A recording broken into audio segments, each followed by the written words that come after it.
안녕하십니까. 사회보험TV 김영하입니다. 2020년도 복지부 예산안이 96조 9천억으로 확정됐습니다. 복지부 예산 구조를 알아보도록 하겠습니다. 2020년 복지부 예산 증가율은 전년 대비 8.2%입니다. 이것은 정부 전체 총지출 증가율 8.3%보다 0.1%포인트 낮은 겁니다. 사실 그 보건복지부의 총지출 증가율은 계속 정부 전체 총지출 증가율보다 높았죠. 그런데 2022년도는 복지부 예산 증가율이 뭐 거의 비슷하지만 그래도 0.1%포인트 낮다는 것이 주목됩니다. 그래서 2022년도에 정부 전체 예산 대비 복지부 예산 비중은 16.0%로 2021년도에 16.0%와 동일하게 유지가 됐습니다. 좀 보기 힘든 사항이 나온 거죠. 실제로 그 고용부 고용 관련 예산까지 포함한 보건복지 고용 예산 전체 예산 대비 비중은 35.9%로 사실은 이제 그 2022년도로 요거죠. 그러면은 2021년보다 0.1%포인트 늘었습니다. 거의 비슷한 거죠. 근데 그 전에 보면은 2014년에 29.9%에서 계속 굉장히 빠르게 증가해 왔지 않습니까? 2018년에 33.7%로, 2019년에 34.2%, 2020년에 35.2%, 2021년에 35.8%였는데 2022년도에는 0.1%포인트밖에 늘어나지 않은 35.9%를 기록했습니다. 물론 이제 또 앞으로 2023년, 2024년, 2025년에는 그 비중이 37.5%로 계속 늘어날 것으로 계획하고 있습니다. 그러니까 지금 이 2022년도 예산안 증가율이 둔화됐다. 이게 좀 특징적이다라고 볼 수 있는 거죠.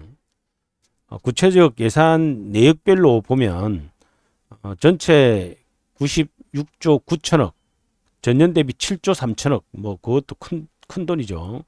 늘어났는데 재원의 구성으로 보면 예산 사업, 정부 예산에 의한 증가율은 9.9%에 비해서 기금 예산, 그러니까 뭐 우리 예를 들면 국민연금이라든지 이런 것들이죠. 그런 기금 예산은 5.4% 증가에 그쳤습니다.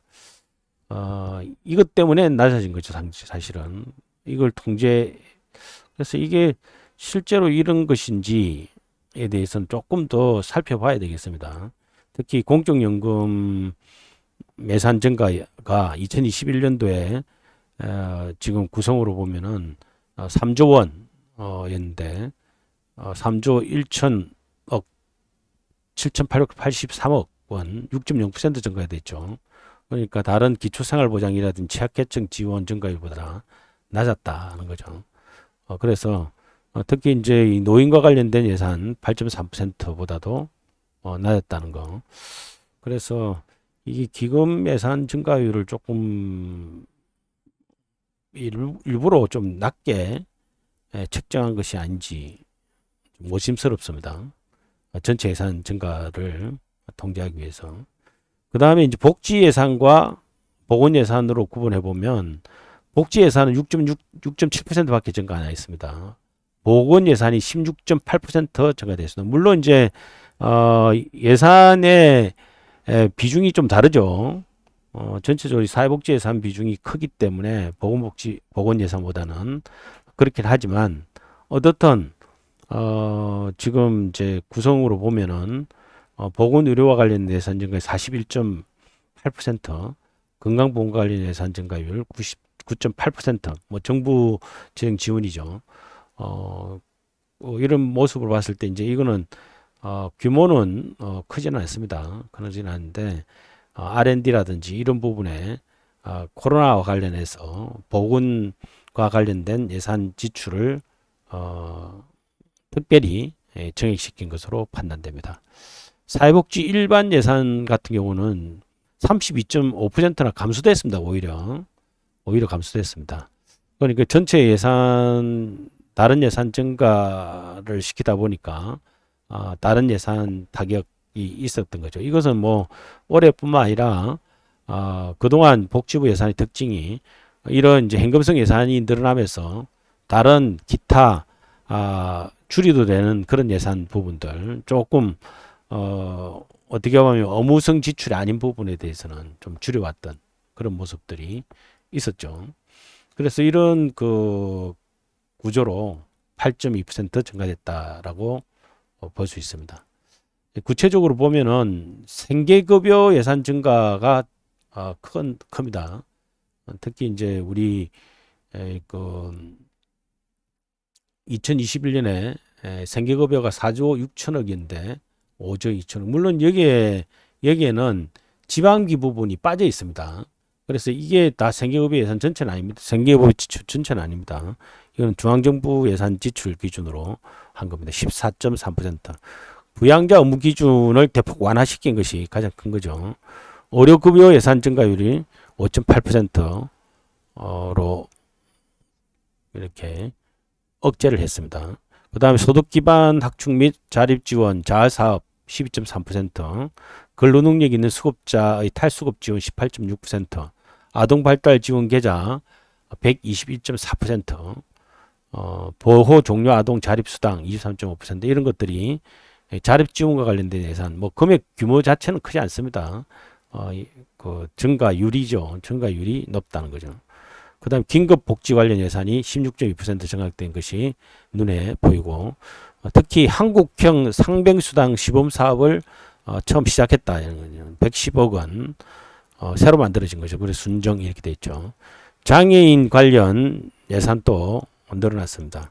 장애인 활동 지원에 15.5%, 장애인 일자리에 14.8%, 장애 아동 양육 지원에 27.1%를 증액시켰습니다. 특히 눈에 띄는 것 중에 하나가 신규로 영아수당을 2022년부터 새로 만들었죠. 그래서 신규로 3,731억 원이 나옵니다. 0세부터 1세까지 영아에 대해서 돈을 지급하는 거죠. 영아수당을 30만 원씩 이렇게. 그러니까 내년에 아이 놓으면 월 30만 원씩 2년 동안 지급됩니다. 저출산 대책으로 보입니다. 그 다음에 첫 만남 이용권이라고 해서 이것도 2022년 예산에 3,731억 원이 순정됐는데 이것도 이제 이 금액이 조금 약간 이상한데 같다는 것 자체가요. 어떻든 이것은 아이를 처음 낳으면 200억 원, 200만 원 준다는 거죠. 아이 출산하면은 그냥 200만 원 준다. 지방 정부에서는 가끔 있던 정책인데 이걸 갖다 도입했습니다. 저출산 현상이 워낙 심하다 보니까 내놓은 아니지만 이렇게 해서 출산율이 높아질지는 알 수 없습니다. 아동수당 같은 경우도 만 7세까지, 만 6세까지 지급되는 만 7세까지로 다시 늘렸습니다. 그래서 그 정액이 1,845억 원 정액이 있습니다. 기초연금은 처음으로 이제 우리 30만 원에서 물가 상승률만큼 정도만 올린 거죠. 노인 일자리 예산이 또 늘렸고 노인 장기요양 복구 지원이 눈에 띕니다. 18.6%. 이것은 그만큼 지금 노인 장기요양 보험 재정이 심각하다는 걸 갖다가 알 수가 있습니다. 안전한 돌봄 체계 구축과 관련된 영유아 보육료 지원을 7.2% 감소시켰습니다. 이거는 오히려 이거 출산 아동이 감소됐기 때문에 그런 거죠. 참 이런 것이 감소된 것 모습 자체가 바로 지금 출생아 수가 감소되는 모습을 그냥 보여주고 있는 겁니다. 아동 학대 대응 체계 지금 지난해 올해도 마찬가지로 아동 학대 문제가 심각한 사회 문제가 되고 있죠. 45.4% 증액했습니다. 금액 그 자체는 크진 않지만 어떻든 대폭 증원시켰습니다.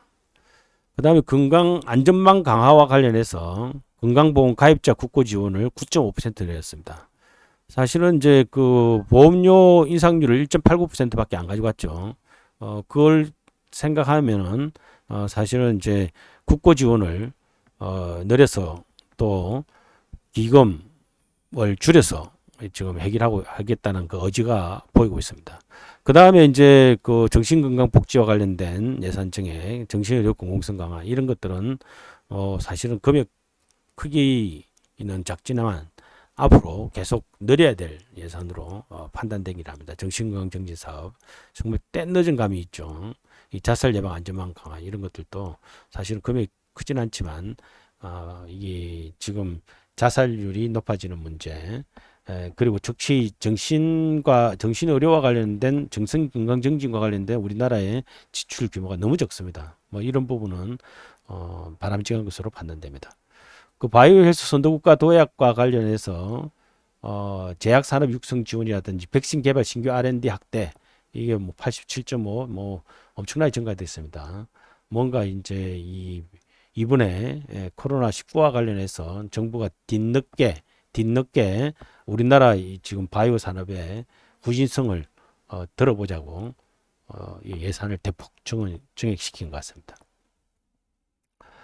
결론적으로 말씀드리면 2020년도 예산은 96.9조 원으로 8.2% 증가로 사실은 전체 예산 증가율 8.3%보다 0.1% 낮았습니다. 보건복지 고용 예산 전체 예산 대비 증가율도 35.9%입니다. 사실 이것도 증가율이 아주 증가율 자체가 작다는 게 아니라 전체 예산 대비 증가율에 비해서는 예년에 비해서 높지 않았다 이런 것이죠. 특히 이제 생계급여라든지 아동수동 등 현금성 예산 증가가 눈에 띄게 늘어났다는 것, 이것도 주목할 포인트로 판단됩니다. 사회보험TV였습니다. 감사합니다.